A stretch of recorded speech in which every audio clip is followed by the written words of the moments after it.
Bonjour, Monsieur André Simard, Madame Marie-France aussi, et tantôt on avait Monsieur Guy Bouchard là, qui va peut-être nous revenir. Alors, ça me fait plaisir d'être ici. On va vous donner des trucs pour pouvoir écrire le livre de votre vie en mode différé, en parlant à l'ordinateur. Normalement, vous voyez la page d'accueil du site comprendre.site. Et à ce moment-là, il y a beaucoup de matériel là-dedans, comme vous pouvez voir ici. Là, on voit accueil informatique, langue, varia et tout ça. Alors, ça, c'est des thèmes, si on peut dire. Alors, si vous cliquez sur le mot langue ici, automatiquement, vous allez voir tout ce qu'on a de prévu. Voici, dans le cas de langue, vous avez tous les menus qui sont en dessous ici, là, sur les langues. Entre autres, on vous suggère des trucs faciles pour apprendre l'espagnol par Internet. Alors, ça sert même d'intelligence artificielle pour vous aider. Tantôt, on va travailler sur produire des récits de vie seulement en parlant. Vous allez voir ce qu'il y en est, bien entendu. Une fois que vous avez appris un peu l'espagnol, on vous suggère d'aller dans un des nombreux restaurants où on parle espagnol, puis vous allez pouvoir commander votre menu en espagnol, j'espère bien. Alors, ça, c'est des choses intéressantes. D'apprendre une langue avec l'intelligence artificielle. Vous pouvez même écouter la radio partout, ou presque partout sur la planète par Internet. Si vous avez le goût d'aller dans un pays hispanophone, ben, vous pouvez entendre un peu ce qui vous attend là-bas. On vous suggère d'apprendre ça même lorsque vous allez dans un restaurant au Québec, ici. Alors, ça fait partie de tous nos projets pour le site. Et j'en profite pour annoncer un événement qui va se produire le 5 décembre avec notre foule habituelle. Je mentionnais qu'il y a beaucoup de gens qui n'ont pas le temps d'écouter ça jeudi matin à 10 h, mais qui l'écoutent en mode différé. Alors, pour certains enregistrements, on a vu plus de 150 auditeurs qui ont vu ça. Alors, le 5 décembre, c'est Souvenirs de grand-maman et grand-papa avec une vidéo que vous pourriez enregistrer. Alors, bien entendu, on n'est pas là pour tout le temps. Alors, quand on ne sera plus là, ben, au moins, il y a une vidéo qui sera restée, qui sera disponible chez les parents et les petits-enfants qui vont savoir c'était qui ça, grand-papa, grand-maman? Alors, c'est dans ce sens-là que ça peut être utile. Clique là-dessus ici, et puis l'ordinateur réagit. Oui, il réagit. Alors, voilà. Si vous avez un bon micro, vous pouvez le faire avec ça. On vous suggère d'avoir surtout un casque d'écoute. L'avantage du casque d'écoute, c'est que le microphone est tout près de votre bouche et puis ça va parler, ça va être beaucoup plus facile de parler avec un système aussi précis que ça. Hein? Donc, un casque d'écoute, là, c'est idéal. Et on va le grossir, tiens, un petit peu. Donc, tout ça, ça peut se faire avec Windows 10 et Windows 11, OK? Ça peut se faire avec un logiciel comme Word ou Bloc-Notes. Donc, avec ces deux-là, vous pouvez l'imprimer puis le donner à tout le monde, si vous voulez. Et on vous aussi avec des courriels comme Gmail et puis Outlook. On vous suggère fortement d'utiliser ces deux systèmes-là, soit Gmail ou Outlook, pour la simple raison que si vous déménagez, eh bien, les courriels vont vous suivre. Alors que si vous êtes branché avec Bell ou Vidéotron, puis vous déménagez, puis ce n'est pas le service Bell ou Vidéotron, vous risquez de tout perdre. Alors, Gmail puis Outlook, ça va rester avec vous pour tout le temps. Puis c'est gratuit d'autant plus. Alors, puis il y a beaucoup de protection dans ces logiciels-là. Alors, lorsqu'on va faire l'enregistrement, des fois, ça se peut qu'on trouve des petites coquilles. Fait qu'à ce moment-là, c'est bon de revoir le texte, le relire, parce qu'on l'a fait tantôt. À titre d'exemple, hier, quand j'ai envoyé un message à tout le monde par courriel, j'avais utilisé Gmail. Alors, c'est évident qu'il y avait des petites coquilles que j'ai corrigées avant de partir, mais après ça, que ça se fait donc assez rapidement. On suggère d'avoir un ami pour revoir vos textes, c'est sûr et certain. Et puis, vos petits chefs-d'œuvre, ben, vous pouvez les imprimer sur papier, ben oui. Et puis, avec des textes et des images, ça sera un point de départ. Et en janvier, on vous reviendra avec création d'un site web. C'est gratuit avec Google. Et puis, une fois que c'est là, vous pouvez le garder spécifiquement pour votre famille et vos amis. OK, c'est votre premier choix avec leur adresse de courriel. Ou vous pouvez le mettre disponible à tout le monde pour la planète. C'est à vous de choisir. Donc, c'est une façon de pas vivre éternellement, mais vivre longtemps, même quand vous ne serez plus là, hélas. Hein? Par contre, à venir, le 5 décembre, je mentionnais que c'est très important de pouvoir enregistrer quelque chose pour vos enfants, vos petits-enfants, puis ça va vous rester longtemps, j'espère. Et puis, pour commencer aujourd'hui, on va le faire en deux idées. Mimi va nous présenter un plan, tantôt un plan d'approche pour comment on fait pour écrire ou faire une préparation pour faire un enregistrement sur votre vie, votre longue vie, ou un petit brouillon, puis avec des images. Et à ce moment-là, ça va vous donner une idée un peu comme par quel bout prendre ça, parce que c'est long écrire une bonne vie, hein, mais quand même. Il vous faut bien entendu accès à Windows 10 ou 11, je crois que c'est le cas de tout le monde ici. Vous pouvez utiliser encore les logiciels Word ou Bloc-Notes. Alors ça aussi, ça fonctionne bien. Si vous avez des courriels avec Gmail puis Outlook aussi, ça fonctionne très bien.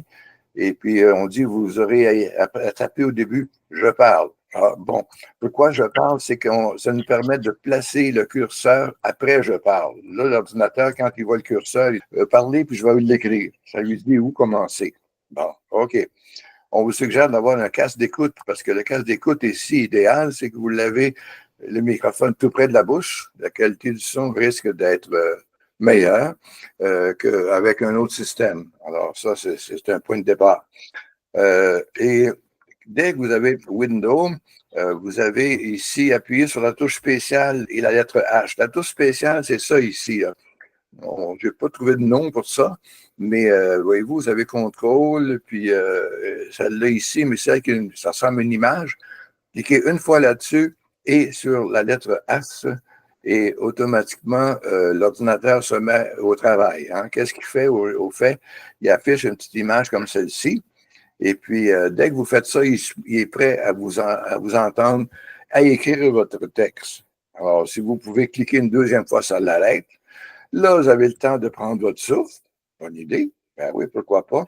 Et puis, si vous cliquez encore sur le microphone ici, là, vous pouvez commencer avec des courtes phrases. C'est évident que lui, il va vous écouter, puis il va écrire. Alors, si vous parlez tout le temps, je ne suis pas sûr qu'il va être capable de vous suivre. En tout cas, au moins une phrase, il est capable de le faire. Alors, on va faire un test tantôt là-dessus. Alors, dès que vous dites quelque chose, il va commencer à l'écrire, OK? Si ça ne fonctionne pas, c'est que vous êtes trop loin du micro. Alors, c'est pour ça que si vous avez un casque, comme j'ai suggéré tantôt, d'habitude, ça fonctionne du premier coup. Si vous êtes trop loin, rapprochez-vous et puis on peut commencer l'opération. Alors, on clique sur le micro, il va dire « J'écoute ». Là, vous parlez. Puis, si vous cliquez sur le micro, là, il va écrire votre texte. Ah bon, on va voir si c'est vrai tout ça. Après avoir fini de parler, vous cliquez sur le micro puis arrête l'enregistrement. Bon, ça, on l'a fait tantôt, ça, on l'a dit aussi. OK. Alors, là, je vais faire un test avec une bonne approche. Puis après ça, on va voir Mimi qui va nous présenter l'autobiographie. Qu'est-ce qu'on peut mettre là-dedans? Alors, ça ici, c'est une feuille, c'est une feuille avec le logiciel Word. Alors, ma façon de travailler à moi, c'est que j'aime ça avoir 2-3 images, comme celle-ci, si je voulais faire l'évolution des ordinateurs. Voyez-vous? Alors, moi, ce que j'ai fait, j'ai écrit un peu des images importantes pour moi quand ça a commencé ma carrière. Là, on avait ça comme ordinateur. Et en 82, IBM a sorti son premier micro-ordinateur. Ah bon, alors donc, ça a commencé un moment, puis c'est venu. OK, on verra un peu ce que ça coûtait dans le temps, un micro-ordinateur. Et je travaillais pour la commission scolaire d'Émile-Île. Et à ce moment-là, on m'a équipé de ce micro-ordinateur-là qui était relié, qui fonctionnait tout seul, oui, mais qui était relié à l'ordinateur central. Ils m'ont dit, ta job, toi, c'est de faire des logiciels d'enseignement avec l'ordinateur. Oups! Puis dans le temps, c'était très, très débutant, pas évident. Mais ça fait rien. J'avais un travail à faire, c'était prouver qu'avec ça, on peut aider les profs. Bon, ça a été assez populaire au Québec. Il y a des journaux qui ont mis la main là-dessus. Et puis, à un certain moment, je me suis retrouvé avec une demande qui venait du Manitoba parce qu'ils dit, nous, on serait prêts à vivre l'expérience, mais peut-être pas qu'un ordinateur à 2000 $ prix, là, avec un ordinateur qui est moins cher. Vous avez Apple qui était sorti, vous avez Tandy, vous avez PET de Commodore, les Commodore 64. Et ça ressemblait à ça. Et en plus, il y avait de la couleur. Alors ça, c'est un plus extraordinaire. Et par la suite, on a vu les Windows qui ont évolué avec Windows 7, 8.1, 10, puis maintenant Windows 11, où c'est possible de faire un bon bout de chemin, puis il y a des millions d'appareils comme ça sur la planète. C'est intéressant, ça. Alors, on parle des ordinateurs qui valent de 3 à 600 $ et plus, bien entendu, mais au moins, c'était abordable. Et c'est pour ça que c'est aussi très populaire. La communication, c'est vraiment rendu maintenant sur la planète. Si vous écoutez la télévision, vous allez voir que les journalistes ils communiquent avec des gens presque partout dans le monde, presque en direct. C'est là où on est rendu en si peu de temps. Et là, maintenant, la nouveauté, c'est l'intelligence artificielle qui vient changer la donne. Alors, oui, avec ça, on peut faire des recherches puis très rapidement. Et puis, avec Memboot, par exemple, ça va vous aider à apprendre une langue. Je pense qu'il y a une trentaine de langues disponibles et vous travaillez avec un robot qui fonctionne à l'intelligence artificielle. Si je clique ici, automatiquement, je veux avoir le prix. La touche magique, je le mentionnais tantôt, c'est la petite fenêtre en bas. Et puis, la touche H. 2000 $. Il m'a compris. Hein? Bon, ça coûte 2000 $. C'est pas vrai, mon affaire, c'était là. Erreur. Je corrige mon erreur. Bon, je recommence. 1 million de dollars avec 4 employés. Hey, il fonctionne ce premier coup. 1 million de $, oui, ça coûtait ça, faire fonctionner ça. Et ça gérait la commission scolaire des Mille-Îles où je travaillais. C'était le seul endroit au Québec où il y avait un ordinateur pour le fonctionnement de la commission scolaire. Et c'était probablement expérimental. Puis j'étais branché, moi, directement avec tout ce monde-là par quoi? Par mon micro-ordinateur ici. Qui lui coûtait combien? On va voir ça. C'est très normal, finalement, ça fonctionne très bien. On parle puis ça écrit. Et surtout, si vous avez un micro avec un casque. Alors, ça, cette page-là, on va vous l'envoyer. Vous allez pouvoir l'imprimer et puis revoir un peu l'approche. Bon, alors, me voilà. Bonjour à tous. Ben voici, moi, ma partie, c'est tout simplement que à partir du logiciel que René vient de vous expliquer, ça m'a donné l'idée de peut-être utiliser ça pour écrire votre autobiographie. Alors, on s'imagine toujours qu'une autobiographie, c'est une montagne et puis qu'on ne sait plus par où commencer, etc. Ben voilà. Alors, moi, j'ai cherché dans l'Internet, j'ai vu, par exemple, les conseils de Jeannette Bertrand. Ensuite, j'ai cherché d'autres sources, tout ça, puis j'ai fini par concocter quelque chose de spécial pour vous. Alors, voici, donc, je pense que vous voyez à l'écran les idées. Alors, au début, il faut vraiment se convaincre. Oui, je suis capable de léguer cet héritage unique à ceux qui viennent après moi. C'est toujours bien apprécié, les biographies, les autobiographies. Alors, les éléments déclencheurs pour ça, bon, mais ça peut être vos photos, des souvenirs, ça déclenche quelque chose, ça déclenche des sujets. Et puis les objets désuets que vous avez conservés, par exemple, je ne sais pas moi, la lampe de votre arrière-grand-mère. Alors, donc, qu'est-ce qu'il faut faire pour une autobiographie qui est facile et puis qui est à la portée de tout le monde? Alors, avant de commencer, évidemment, comme dans n'importe quel travail, il faut faire un plan. Bon. Alors, avant de commencer, il faut s'organiser. Bon, vous prenez une pile de feuilles, puis vous écrivez le titre des chapitres en laissant plusieurs pages blanches entre les chapitres. Alors, vous avez le titre. C'est quoi les titres? Bien, mon enfance. C'est vide, là. Pour le moment, on n'écrit pas dedans.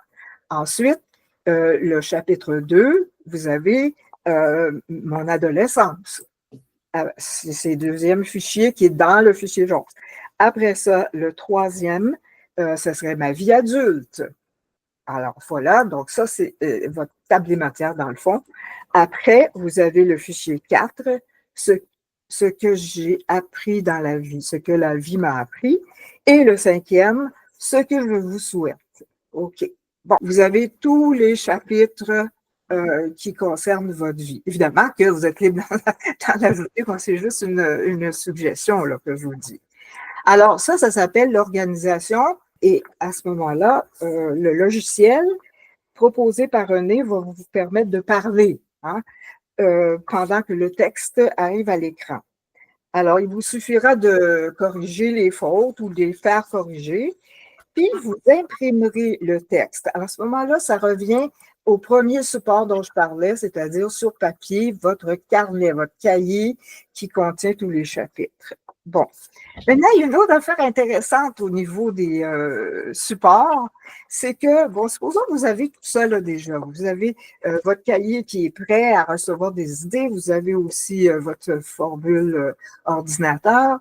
Mais là, vous êtes sur la rue, puis tout à coup, vous passez devant la rue de votre enfance. Bon. Et puis là, il y a des flashs qui vous viennent en tête. Qu'est-ce que vous faites? Vous avez un cellulaire. Alors, vous vous faites un message au cellulaire, puis vous dites un petit peu l'idée, là.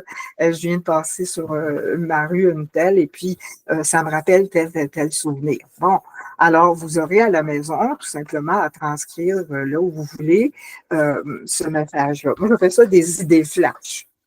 Bon, alors là, vous êtes organisé. Au moment où on se parle, on n'a rien écrit de souvenirs, mais on est juste organisé. Donc, le plan. Le plan, c'est ça qui est le plus important. Bon. Écrire ce plan en espaçant chaque item et en le complétant comme si c'était un questionnaire, là. Bon. Alors, le plan, c'est quoi? C'est l'introduction, à quel moment de ma vie je suis rendue, je me présente dans le fond comme ça, pourquoi et à qui j'écris mon autobiographie. Bon, alors c'est comme ça, vous faites ça comme ça vient. Ensuite, vous arrivez au chapitre 1, Mon enfance, mais vous voyez, René, descends s'il te plaît un petit peu plus bas, tu vas voir la forme que ça peut prendre, le plan à compléter. Alors, chapitre 1, Mon enfance, puis là, vous laissez de l'espace, évidemment, si vous êtes sur papier, ben ça va être une page qui va commencer comme ça, Mon enfance. Alors, suggestion, mes origines, mon lieu de naissance, ma famille. Ensuite, vous avez mes souvenirs d'enfance à la maison, dans mon quartier, mes premiers jours d'école, mes amis de cette époque. Les vacances de mon enfance étaient Noël, Pâques, anniversaire. J'ai oublié de fermer la parenthèse, mais c'est pas grave. Après, vous avez les autres idées sur mon enfance. Par exemple, ce qui n'existait pas dans mon enfance et qu'on a aujourd'hui. Des fois, c'est amusant d'aller faire le lavage et puis on se dit « Ah, c'était pas comme ça quand j'étais jeune, hein? Il n'y avait pas ces machines-là. » Alors, c'est des petites idées que vous pouvez fixer sur le moyen que vous avez choisi. Le chapitre 2, maintenant, mon adolescence, c'est des suggestions, bien sûr. Alors, les sports que vous aimiez, les études, les loisirs, les vacances, c'est différent des vacances d'enfance. Ensuite, le premier travail, les premières fréquentations, etc. Alors, ça, c'est mon adolescence. Donc, vous fixez ça dans le moyen d'expression que vous avez choisi.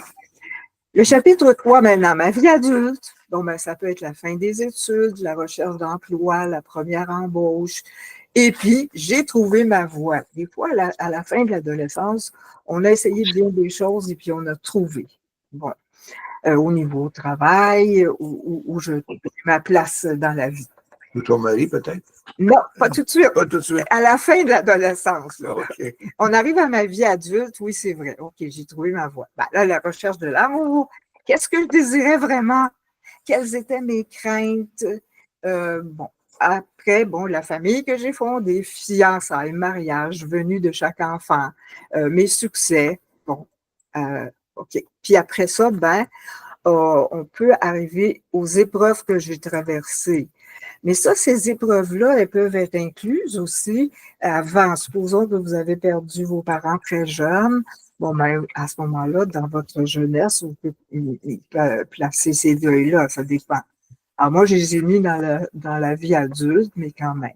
Alors, les maladies que vous avez eues, les deuils, je l'ai dit, les pertes d'emploi, c'est ça, ça fait partie des épreuves, ça. Alors, en haut, vous avez la famille que j'ai fondée, mes succès, mais ça peut être aussi les épreuves. Bon. Alors là, ça vous fait bien des choses déjà d'incluses dans votre biographie. Et puis, vous pouvez terminer par ce que la vie m'a appris. Ben, ça encore, c'est une suggestion. Vous voulez ou vous voulez pas, c'est pas grave.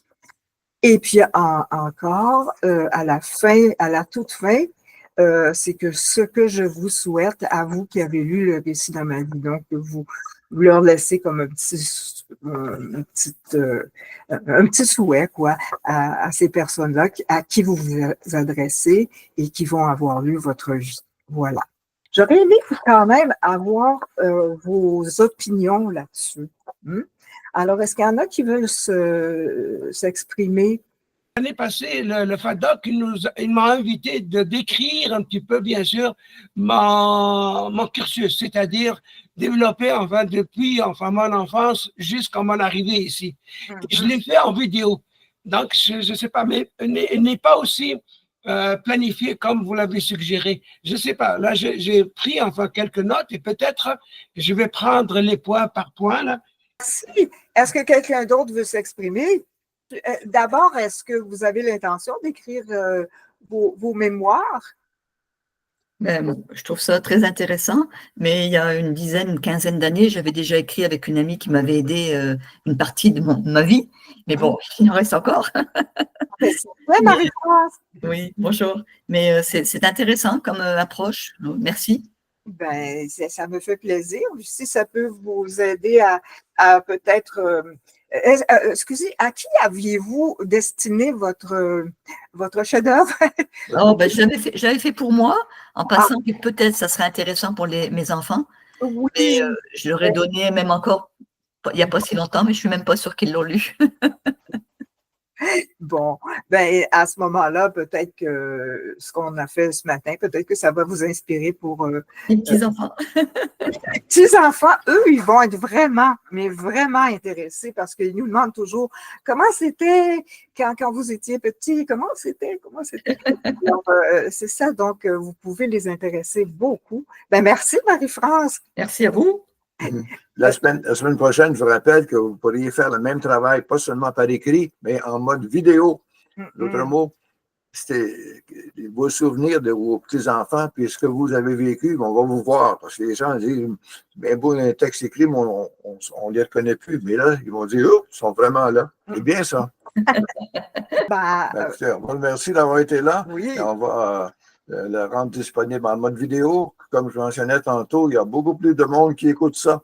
Parce que ça arrête, les aînés, là, c'est du monde extrêmement occupé. Ils n'ont pas le temps à 10 heures le matin. Par contre, en mode différé, j'en ai vu des vidéos qui ont été vues plus de 150 fois. Ouais. Il y a plus de monde que quand on l'a fait. Pas grave. Oui, c'est ça. Alors, c'est ça les nouvelles. C'est ça. Donc, je vous remercie d'avoir été là et puis bon, profitez de la belle journée. C'est ça. Inquiétez-vous pas, la neige s'en vient. D'ici 2-3 mois, on devrait l'avoir. On n'est pas pressé, René. On n'est pas pressé. Merci à vous deux. Oui, notre petite fille était venue ici et puis elle vivait en France, mais elle était venue ici. Puis jusqu'au le 3 janvier, on est allé jouer au parc parce qu'il n'y avait pas de neige. Elle avait 11 ans dans ce temps-là, ben, elle a 22 maintenant. Alors, il n'y avait pas de neige, sauf que le lendemain de son départ, la neige est arrivée. Donc, elle va venir un jour. Ben, ça dépend, lui, il est bien content. Moi, j'ai vraiment pas hâte. Alors, pelleter, oh là là, parce que pour nous, ben vous aussi, vous y avez goûté en France, Marie-France, oui? Oui, récemment, oui, c'est rare, hein, oui. Oui, c'est ça, c'est quelque chose. Hein? Ben, nous, c'est quand la neige commence, là, c'est la misère. Il faut sortir, pelleter, oh là. Okay. Voilà. Donc, à la semaine prochaine. Merci tout le monde. Merci d'avoir été là. Puis dites-le à tout le monde. Merci. Merci. Bye bye. Bye bye. Au revoir. Bonjour, merci. Je vous en prie.